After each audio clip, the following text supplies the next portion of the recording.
जी अस्सलाम वालेकुम। प्यारे बच्चों, आप देख रहे हैं English easy tricks with Mohammad Shoaib. तो आज ये हम 11th क्लास के सेकंड चैप्टर शूटिंग स्टार्स की एक्सरसाइज देखते हैं। सबसे पहले हम देखते हैं इसके सिनोनिम्स और वर्ड्स मीनिंग। तो ये जो वर्ड्स हैं ये लिखे हुए हैं, इनके मीनिंग भी लिखे हुए हैं। जो मुझे लग रहा था थोड़े लेंथी हैं, मैंने उनके शॉर्ट करके लिख दिए हैं। होराइज़न किसको कहते हैं? होराइज़न वैसे उस जगह को कहते हैं कि जिसके बारे में कहा जाता है जहाँ पे आसमान और ज़मीन मिलते हैं। ठीक है। बाउंड्री, एक किनारा, ज़मीन का किनारा। लिमिट। फ्रिक्शन किसको कहते हैं? रेजिस्टेंस को कहते हैं। रबिंग को कहते हैं। रबिंग अगर आसान अल्फाज में मैं कहूँ तो किसको कहते हैं? रगड़ने को, रगड़ को कहते हैं। ड्रोव्स किसको कहते हैं? लार्ज नंबर या क्राउड्स को कहते हैं। मल्टीट्यूड्स को कहते हैं। मीटियोर्स किसको कहते हैं? फॉलिंग स्टार्स को कहते हैं। कमेट्स किसको कहते हैं? मीटियोर्स को कहते हैं। ये सेम ही चीज़ें हैं। पीरियोडिकली का क्या मतलब होता है? Annually, regularly. ठीक है। पीरियड टाइम को कहते हैं। तो जो टाइम को जो चीज़ फॉलो करे उसे पीरियोडिकली कहते हैं। कॉन्स्टिलेशन किसको कहते हैं? सिस्टम को कहते हैं। वैरायटी को कहते हैं। मेथड को कहते हैं। रिवील्ड का क्या मतलब होता है? रिवील्ड का मतलब होता है जाहिर करना, ओपन और इन्फॉर्म। रिडिकुलस किसको कहते हैं? रिडिकुलस कहते हैं मज़ाक का खेज, जिस चीज़ का मजाक के तौर पर लिया जाए, फ़नी। प्रसीड्स किसको कहते हैं? ये ग्रुप है। ठीक है, सितारों का ग्रुप है। मिस्ट्री किसको कहते हैं? रिडल। रिडल का क्या मतलब होता है? जैसे पहेली। उसके बाद देखते हैं ये हम क्वेश्चन आंसर्स। क्वेश्चन आंसर्स, पहला क्वेश्चन है जी, define meteor. The shooting stars that we see in the sky at night are called meteor. ठीक है, जो हम गिरते हुए सितारे, टूटता हुआ सितारा देखते हैं उसको क्या कहते हैं? मीटियोर कहते हैं। Question number 2, when does the biggest meteor shower occur? The biggest of all showers are Perseids which occur on 10th 11th and 12th of August. तो ये साइंटिफिक रिसर्च है, ये हम लेसन में पहले पढ़ चुके हैं। इसमें कोई ऐसी चीज़ नहीं है कि इसके क्वेश्चन के आंसर को बढ़ाया जाए। ठीक है। तो क्वेश्चन नंबर 3 है जी, describe the most unusual meteor shower ever reported. The most usual meteor shower ever reported is from the astronomer doctor Denison Armsted on the night of November 12th, 1833, while he was watching Leonidas, and he estimated that he is 24 and हाँ, he has observed। ठीक है, यहाँ पे थोड़ी सी grammatical mistake है question के अंदर। तो आप क्या लिखेंगे? while he was watching the Leonidas, he has observed 2,40,000 in 9 hours। तो उसने सबसे ज़्यादा कितने नोटिस किए थे? 2,40,000 9 घंटों के अंदर। Question number 4, million give the reason of attributing so much value in meteorites। Millions of meteorites have fallen, but only a few large meteorites have ever reached Earth. Moreover, never in all centuries of written history has there been a report of anyone being struck by the meteorites। ठीक है। तो कौन सी ऐसी चीज़ है जो meteor के बारे में मशहूर है? तो कहता है दुनिया में जितने भी मीटियोराइट्स रात को गिरे हैं, एक तो उनमें बहुत ही कुछ चंद एक ज़मीन तक पहुँचे हैं। और ज़मीन तक जितने भी पहुँचे हैं, आज तक कोई कैजुअल्टी हिस्ट्री में नहीं लिखी गई कि इस सितारे के गिरने से कोई बंदे की जान गई हो, किसी से ये टकराया हो। Question number 5, explain effects of largest meteorites that fell on earth. ठीक है, ये उधर मेंशन है लेसन में। The largest we know about fell in Arizona USA many centuries ago and made what is now called meteor crater, a hole about mile across and 600 feet deep. ठीक है, यहाँ पे ये गिरा था मीटियोराइट और उसे मीटियोर क्रेटर कहते हैं आजकल। ठीक है, यूएसए के एक स्टेट एरिजोना में गिरा था और ये 1 मील लंबी और 600 फीट डीप खाई बन गई जहाँ पे वो गिरा था। तो ये आज भी कहते हैं मौजूद है। Question number 6, why do you think scientist collect meteorites? what is it about meteors that stirs the imagination? Scientists examine it, try to guess what it was to begin with, where it comes from, and what it is like out there। तो scientist हमेशा इनको इसी वजह से ही लेते हैं कि वो देख सकें कि कहाँ से आया है, किस कॉन्स्टिलेशन से आया है, उसकी स्टडी करते हैं। उससे मुतालिक उन्हें फिर स्पेस के मुतालिक भी बहुत सारी चीज़ें पता चलती हैं। Question number 7, describe the difference between a scientific explanation and explanation offered by a legend or myth.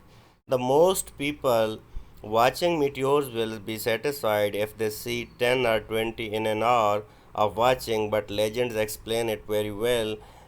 They give them a name from which constellation it came, and they tell when it will happen again and how each different. तो जाहिर सी बात है, एक field का बंदा हो और एक ऐसे ही किसी बात पे कोई कमेंट कर दे तो उनके ऑब्जर्वेशन में फ़र्क होगा, ठीक है। जो साइंसदान होगा वो बताएगा कि ये इस कॉन्स्टिलेशन से आया, इसका नाम ये है, और ये अगले साल दोबारा इस तारीख को आएगा, या कब, ये कैसे, कब होगा। तो इसी तरह अगर कोई कमेंट कर देता है कोई आम सा बंदा, तो जाहिर सी बात है उसकी स्टडी और उसकी स्टडी में फ़र्क होता है। Question number 8, can scientist learn something from the legends और myth? Yes, they can learn more about them when they study and observe them more. They give the reason and can prove them as a scientific truth or more superstitions.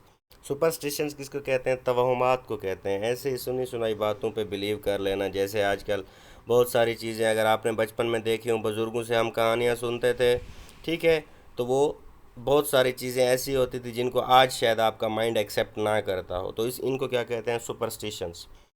अब ये दो questions हैं जो lesson के अंदर ही थे, इनको ज़रा देखते हैं। What are shooting stars? Shooting stars are small particles from space that enter earth's atmosphere and burn up, producing at a bright streak of light in sky, also known as meteors. ठीक है, shooting stars क्या हैं? इनको meteors भी कहा जाता है। ये ऐसे पार्टिकल हैं जो स्पेस से आते हैं, ज़मीन की हदूद में एंटर होते हैं। Who is astronomer? An astronomer is a scientist who studies the physical nature of celestial objects and phenomena such as stars, galaxies and planets. Celestial किसको कहते हैं? खलाई बॉडीज़ को कहते हैं जो खला में रहती हैं। ठीक है, एस्ट्रोनोमर कौन होता है? जो स्पेस को स्टडी करता है, ठीक है, गैलेक्सीज़ को स्टडी करता है और स्टार्स को स्टडी करता है, उसे हम क्या कहते हैं? एस्ट्रोनोमर कहते हैं। उसके बाद है जी, fill in the blanks with the correct option. There are meteor shower each year. कितने? half dozen. There are points of light that suddenly in the sky appear. Option B. A meteor reaches the earth occasionally. One can see a shooting star in dark nights. ठीक है, तो दिन को कभी नज़र नहीं आती ये चीज़ें। The most remarkable meteor was seen by a distinguished astronomer, Dr. Elmstead. The largest meteor fell in Arizona, वो जिसका हमने लेसन के अंदर ही पढ़ा है। उसके बाद देखते हैं जी, acronyms. Acronyms are the word which are made up of initial letters of a group of words that the initial letters make a new word which can be pronounced. तो same the initial alone do not make word which can be pronounce. तो acronym abbreviation की ही type है। Abbreviation और acronym में फ़र्क क्या होता है? अब देखें, ये मैंने आपको एग्जांपल दी हुई है, नासा, NASA। एन से कुछ और है, नेशनल एरोनॉटिकल स्पेस अथॉरिटी है या जो भी है। लेकिन अब देखें, NASA हम इसे एक वर्ड के तौर पे प्रोनाउंस करते हैं, नासा, ठीक है, जिससे एब्रीविएशन के तमाम वो वर्ड्स जिनसे मिल के एक और वर्ड हम प्रोनाउंस कर सकते हैं, ये एक्रोनिम होता है। जिसे हम प्रोनाउंस ना कर सकें, जैसे UNO, अब UNO को हम अलग-अलग पढ़ते हैं, UNO। इसी तरह IMF देख लें, IMF को भी हम अलग-अलग प्रोनाउंस करते हैं, लेकिन नासा को देख लें, हम इसे एज अ वर्ड नासा बना देते हैं। तो जो वर्ड बन जाए जिसे प्रोनाउंस किया जा सके वो एक्रोनिम होता है, बाकी क्या होते हैं? एब्रीविएशंस होते हैं। अब आगे देखें, SUPARCO as an example of such a word, it stands for the Pakistan space and upper atmosphere research and commission. इसका फुल फॉर्म जो भी है, लेकिन देखें सुपार्को को हम एज अ वर्ड प्रोनाउंस कर सकते हैं। ठीक है, तो ये किस चीज़ की है? एक्रोनिम की एग्जाम्पल है। आगे देखें, acronym should not be confused with the abbreviations in which each initial letter is pronounced separately। जो मैंने आपको पहले बताया है, एक्रोनिम और एब्रीविएशन में यही फ़र्क है। एब्रीविएशन में हम एक एक वर्ड को अलहदा प्रोनाउंस करते हैं, लेकिन एक्रोनिम में उसका हम एक वर्ड बना देते हैं। अब देखें, UNO, ठीक है, इसको हम अलहदा प्रोनाउंस कर। IMF ये भी अलहदा है। POW प्रिजनर ऑफ वार, ठीक है। OAP ओल्ड एज प्रिजनर, इनको हम अलहदा अलहदा, इनको एक वर्ड नहीं कहते, ठीक है। उसके बाद देखें कुछ एक्टिविटी है, what do the following abbreviation stand for. ये कुछ बेटा ऐसे चीज़ें हैं, ये आपकी सुनी हुई भी होंगी, ये जनरल हैं, दुनिया में कहीं भी आप चले जाएं तो इनको ऐसे लिया। यूके, यूके किसको कहते हैं? बरतानिया को कहते हैं यूनाइटेड किंगडम। किंगडम किसको कहते हैं? वैसे तो सल्तनत को कहते हैं, लेकिन पहले जब बरतानिया ने कॉलोनाइज्ड किया था दुनिया को, तो उस वक्त उनका हेड क्या होता था? बरतानिया ही होता था, इसलिए इसे यूनाइटेड किंगडम भी कहते हैं, क्योंकि सारी रियासतें यूनाइटेड थीं और उनका हेड वो था। WHO, WHO क्या है? वर्ल्ड हेल्थ ऑर्गेनाइजेशन, ठीक है। WHO क्या है? World health. What do the following acronym stands for. अब देखें यहाँ पे जो ऊपर वाले हमने पढ़े हुए एब्रीविएशंस है, नीचे वाले देखें एक्रोनिम्स हैं। नासा क्या है? National aeronautics and space administration, ठीक है। अब इसको देखें, रेडार को रेडियो डिटेक्शन एंड रेंजिंग, ठीक है। अब देखें यहाँ पे हर वर्ड से अब एंड के लिए भी ए लगा दिया गया है, लेकिन इसमें हमने देखना क्या है कि वो पूरा वर्ड बना देते हैं, इसलिए कुछ ए ई वावल वगैरह ऐड कर देते हैं यहाँ पे, ताकि हम उसे एज अ वर्ड प्रोनाउंस कर सकें। लेकिन एब्रीविएशन में क्या होता है? उनको सेपरेटली कहना होता है। लेज़र को देखें, light amplification by stimulation emission of radiations, ठीक है। ये जो लेज़र लाइट आप कहते हैं, तो ये लेज़र का फुल फॉर्म ये है, light amplification by stimulation emission of radiations, ठीक है। तो इसका फुल फॉर्म ये है। तो ये जो नीचे वाले हैं ये एक्रोनिम्स हैं, जो ऊपर वाले हैं वो क्या है? एब्रीविएशंस हैं। ये एक्टिविटी है क्लास की, ये टीचर करवाएंगे क्लास में, लेकिन आपको इससे रिलेटेड भी कोई हेल्प ज़रूरत हो तो आप मुझे कमेंट कर सकते हैं। उसके बाद देखें साइलेंट लेटर। साइलेंट लेटर क्या होते हैं? जो मौजूद तो होते हैं लेकिन उनको प्रोनाउंस नहीं किया जाता है। Letter is silent if it is not produced. Example include P in psychiatry, psychology, ठीक है। इसी तरह राइट में देख लें, डब्ल्यू को प्रोनाउंस नहीं करते हम। निमोनिक, ये नमूनिया से निकला है, ठीक है। तो नमूनिया के स्पेलिंग भी एम से ही शुरू होते हैं, यहाँ पे एम साइलेंट है। इसी तरह व्हीकल में देख लें, एच साइलेंट है। तो साइलेंट वर्ड वो होते हैं जिनको हम प्रोनाउंस नहीं करते। अब ये डिक्शनरी है, ठीक है। डिक्शनरी को कैसे यूज़ किया जाता है? होपफुली आजकल सारे बच्चों को पता है, लेकिन आजकल डिजिटल डिक्शनरीज आ गई हैं, तो मोबाइल में हम वर्ड सर्च कर लेते हैं, लेकिन ये हमेशा अल्फ़ाबेटिकल ऑर्डर में होती हैं। अगर सबसे पहले ए है तो ए आएगा, उसके बाद बी है। फॉर एग्ज़ाम्पल अगर हम कोई वर्ड देख रहे हैं, ठीक है, बात को ज़रा समझिए।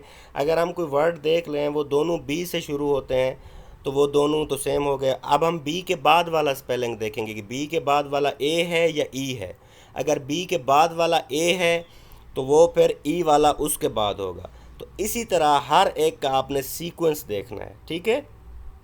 डिक्शनरी को हम कैसे यूज़ करते हैं, तो ये मैंने आप बच्चों के लिए कुछ एग्जांपल लिखी हैं, ठीक है। अब देखें ये जो एग्जांपल है, ये दो वर्ड लिखे हुए हैं मैंने, पेयर। डेयर है, फिर डेयर है। अब आप मुझे कमेंट में बताएंगे कि ऊपर वाला, अगर हम डिक्शनरी में सर्च करें, मैनुअल डिक्शनरी में, ऊपर वाला डेयर पहले आएगा या नीचे वाला। इसी तरह दो और लफ्ज़ हैं, डीप है, डीपर है। पहले कौन सा आएगा? डीप आएगा या डीपर आएगा? इसके बाद देखते हैं कि ये फोनेटिक सिंबल्स बता रहा है कि डिक्शनरी में आपने अगर कोई चीज़ देखनी हो तो वो आप कैसे देख सकते हैं। ये कुछ एब्रीविएशंस यूज़ किए जाते हैं, वर्ड्स के सामने लिखे होते हैं। एब्रीविएशंस को देख लें कि कैसे यूज़ होते हैं ये। अब देखें, एडजेक्टिव है, ADJ लिख दिया जाता है, ये एडजेक्टिव के लिए यूज़ होता है। एडवर्ब को देख लें, ADV लिख दिया जाता है। इसी तरह पास्ट पार्टिसिपल के लिए PP लिखा जाता है, वर्ब के लिए V लिखा जाता है, एन के नाउन के लिए N लिखा जाता है। अमेरिकन प्रोनाउंसिएशन के लिए US लिखा जाता है, यूनाइटेड स्टेट्स, ठीक है। इसके बाद देखते हैं, find the given words in a dictionary and also write which part of speech they are belong to. ये जो ऊपर हमने पढ़े हैं वो आपने नीचे देखें। वेलफेयर क्या है? मैंने वही वर्ड लिख दिए हैं। वेलफेयर क्या है? नाउन है। पोटेंशियल को देख लें, ये नाउन भी है, एडजेक्टिव भी है, ठीक है। ये नाउन भी है, एडजेक्टिव भी है।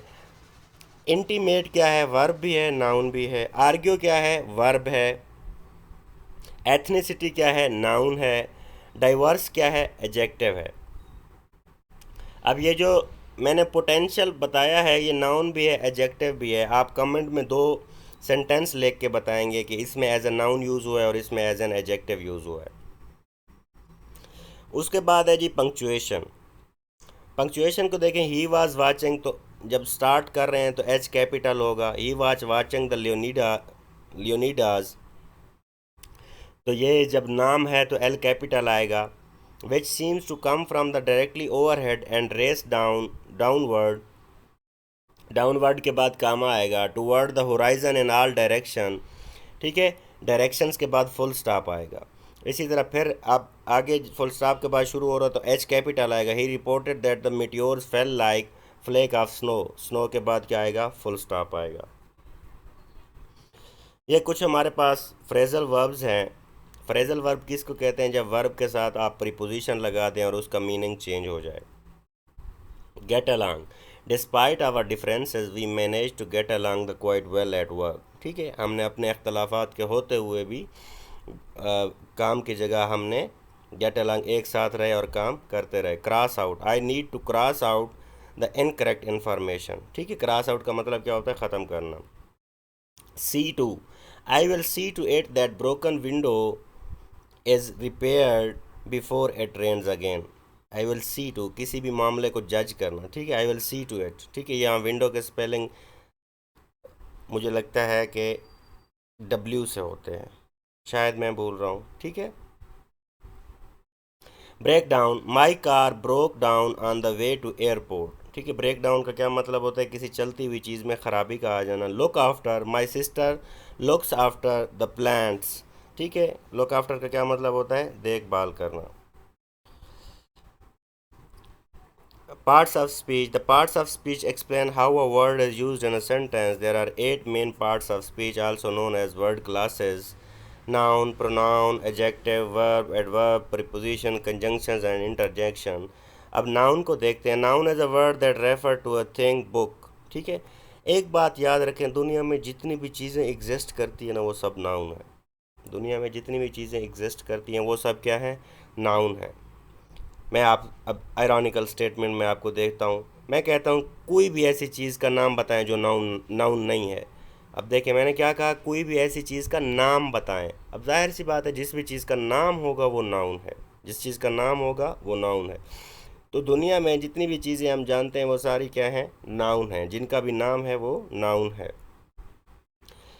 अब देखें इसी तरह काइंड्स ऑफ नाउन्स हैं। प्रॉपर नाउन है, ठीक है, proper nouns are use for the specific person. Proper ख़ास चीज़ को कहते हैं, किसी भी ख़ास चीज़ के नाम को जिसके बाद आपको पूछने की ज़रूरत ना पड़े, ठीक है, तो उसको क्या कहते हैं, proper noun. These always start with the capital letter, और जब कभी ये कहीं आ जाएँ तो इनको क्या कहते हैं, ये कैपिटल लेटर से लिखने होते हैं, ठीक है। फॉर एग्जांपल कैद आज़म मोहम्मद अली जिनाह, पाकिस्तान, माउंट एवरेस्ट। अब देखें ये सारे क्या हैं, स्पेसिफिक नाम हैं, प्रॉपर नाउन्स हैं, इसलिए इनको जब भी कभी लिखना हो तो कैपिटल से लिखना है, कैपिटल लेटर से शुरू करना है। कॉमन नाउन, कॉमन का मतलब क्या होता है, आम, ठीक है, कॉमन का क्या मतलब होता है, आम, जो चीज़ स्पेसिफिक ना हो। तो किसी भी, अब देखें बॉयज़ को देख लें, गर्ल्स को देख लें, चेयर्स को देख लें, अब कोई पता नहीं है ये किस बॉय की बात हो रही है, किस गर्ल की, किस चेयर्स की बात हो रही है, तो ये क्या है, कॉमन नाउन है। कंपाउंड नाउन क्या है, कंपाउंड के बारे में एक चीज़ याद रखें, कंपाउंड किस चीज़ को कहते हैं, कंपाउंड उस चीज़ को कहते हैं जो एक से ज़्यादा से मिलकर बनी हो। कंपाउंड किसको कहते हैं, जो एक से ज़्यादा से मिलकर बनी हो। Compound noun is a noun which contains two और more words which join together to make a single noun is called the compound noun. It can be written together, ठीक है। अब देखें मिल्क अलग है, मैन अलग है। मिल्क मैन हमने दो वर्ड मिला के एक नाउन बना दिया। अब इसी तरह देखें लंच टाइम, टाइम अलहदा वर्ड है, लंच अलहदा वर्ड है, लंच टाइम हमने कह दिया। फायर फाइटर, फायर अलहदा है, फाइटर अलहदा है। इसी तरह क्लास रूम देख लें, रूम अलहदा है, क्लास रूम अलहदा है। टूथपेस्ट देख लें, ठीक है, टूथ ब्रश देख लें। तो ये सारे क्या हैं, कंपाउंड नाउन्स हैं। उसके बाद एक collective noun. Collective noun is a noun which refer to a group of people, ठीक है, ग्रुप ऑफ पीपल और ग्रुप ऑफ समथिंग। तो कलेक्टिव का क्या मतलब होता है, जब आप किसी को ग्रुप की सूरत में बताते हैं। अब फैमिली को देख लें, अब कॉमन सेंस इस चीज़ को अपील नहीं करता कि आप कहें फैमिली और फैमिली को कोई अगला बंदा समझे कि एक मेंबर की बात हो रही है। अब आप ऑडियंस को देख लें कि जब आप किसी की स्पीच सुन रहे होते हैं, वो सामने बैठे लोग, कोई ये नहीं कहता कि ऑडियंस से एक था, ठीक है। फ्लीट और शिप्स को देख लें। फ्लीट किसको कहते हैं? शिप्स के ग्रुप को कहते हैं। ठीक है, ठीक है, शिप्स के ग्रुप को क्या कहते हैं? फ्लीट्स। कंक्रीट नाउन क्या होता है? तो एक बात याद रखें, जिस भी चीज़, कोई भी ऐसी चीज़ जिसको आप टच कर सकते हो, ये क्या होती है? कंक्रीट नाउन होती है। ठीक है, concrete noun is a noun that can be touch, smell, seen, felt और टेस्टेड। ठीक है, जो आप 5 सेंसेस से जिसको महसूस कर सकते हैं वो क्या है? कंक्रीट नाउन है। अब देखें, प्लेट को देखें, प्लेट, ठीक है, ये एग्जिस्ट करती है, आप टच कर सकते हैं। आइस को देखें, बर्फ़ को, बुक को देखें, ये सारी चीज़ें आप टच कर सकते हैं, देख सकते हैं, इसलिए इनको क्या कहते हैं? Concrete noun. उसके बाद है abstract noun is a noun denoting an idea. ठीक है, एब्स्ट्रैक्ट क्या होता है? जिसको आप टच नहीं कर सकते। The quality state rather than concrete object, आप इसको टच नहीं कर सकते, महसूस कर सकते हैं, आप इनको 5 सेंसेस से नहीं देख सकते। अब देखें, ट्रुथ, सच, ठीक है, डेंजर को देख लें, ख़तरे को देख लें, हैप्पीनेस को देख लें। ठीक है, तो ये सारे क्या हैं? एब्स्ट्रैक्ट नाउन है। Farming abstract nouns with the suffixes, abstract nouns are frequently found with the additionally of suffixes. ठीक है, ये आगे मैंने एग्जांपल लिखी हुई हैं। एक बात याद रखें कि इन उर्दू में तो हम सबके लहके कहते हैं, लेकिन ये जो अफिक्सेस हैं इसकी दो टाइप्स हैं, एक प्रीफिक्स होता है, एक सफिक्स होता है। ठीक है, एक प्रीफिक्स होता है और एक सफिक्स होता है। अफिक्सेस की दो टाइप्स हैं, प्रीफिक्स एंड सफिक्स। प्रीफिक्स वो होता है जो वर्ड से पहले लगे, प्रीफिक्स वो होता है जो वर्ड से पहले लगे, और सफिक्स वो होता है जो वर्ड के बाद लगे। अब देखें, यहाँ पे एग्जांपल इसने दी हुई है। डिटरमेंट, ये एडजेक्टिव है। डिटर्मिनेशन, इसने क्या कहा है? Abstract noun with the suffix TION इसके बाद ऐड किया गया है, तो ये क्या होगा? सफिक्स होगा। ठीक है, अब इसी तरह आगे देखें, example of making abstract noun with the suffixes are given below. अब नेस को देखें, ये एज अ सफिक्स यूज़ हुआ है, सैड के साथ मिला दिए गए, सैडनेस, हैप्पीनेस। इज़म को देखें, नेशनलिज्म, सूफीज़म। शिप को देखें, रिलेशनशिप, लीडरशिप। मेंट को देखें, पनिशमेंट, एक्साइटमेंट। शन को देखें, एग्जास्टन, फ्रिक्शन। ITY, extremity, longevity. ठीक है, तो इसी तरह अब देखें, मैंने भी दो एग्जांपल लिखे हैं, एबल और डिसेबल। ठीक है, अब उसी को मैंने क्या कर दिया है? एबल के साथ मैंने डेस लगा दिया है, तो ये प्रीफिक्स है। ठीक है, डेस क्या है? यहाँ पे प्रीफिक्स है, क्योंकि एबल से हमने पहले लगा दिया है। अब वर्ड शेम है, आगे मैंने लिख दिया शेम लेस, यहाँ पे शेम के बाद मैंने ऐड किया है, तो लेस यहाँ पे क्या होगा? सफिक्स होगा। अब आगे एग्जांपल देनी है प्रॉपर नाउन्स की, तीन तीन एग्जांपल हैं। प्रॉपर नाउन के एग्जांपल देखें, कोलंबस है, इस्लामाबाद है, कनाडा है। ठीक है, कोलंबस को होपफुली आप जानते हैं, ये वो शख्स है जिसने अमेरिका दरियाफ्त किया था। कॉमन नाउन को देख लें, मैन है, सिटी है, कंट्री है। कंपाउंड नाउन को देख लें, टूथ ब्रश है, वाइट बोर्ड है, क्लासरूम है। कलेक्टिव नाउन को देख लें, आर्मी है, बंच ऑफ ग्रेप्स है, कैटल्स है, मवेशियों को के लिए यूज़ होता है ये वर्ड। कंक्रीट नाउन को देख लें, चेयर है, टेबल है, लैपटॉप है, आप इन सारी चीज़ों को टच कर सकते हैं। एब्स्ट्रैक्ट नाउन को देख लें, इंटेलिजेंस है, विजडम है, एंगर है, हेट्रेड है। ये सारी चीज़ें आप 5 सेंसेस से टच नहीं कर सकते, लेकिन आप इनको महसूस कर सकते हैं। अब आगे देखें, transition words are like, and, but, so, because. They show our reader the relationship between phrases, sentences, or even paragraphs. When they are used, they make it easier for the reader to understand how thoughts and ideas are connected. For example, equally important, again, finally, moreover.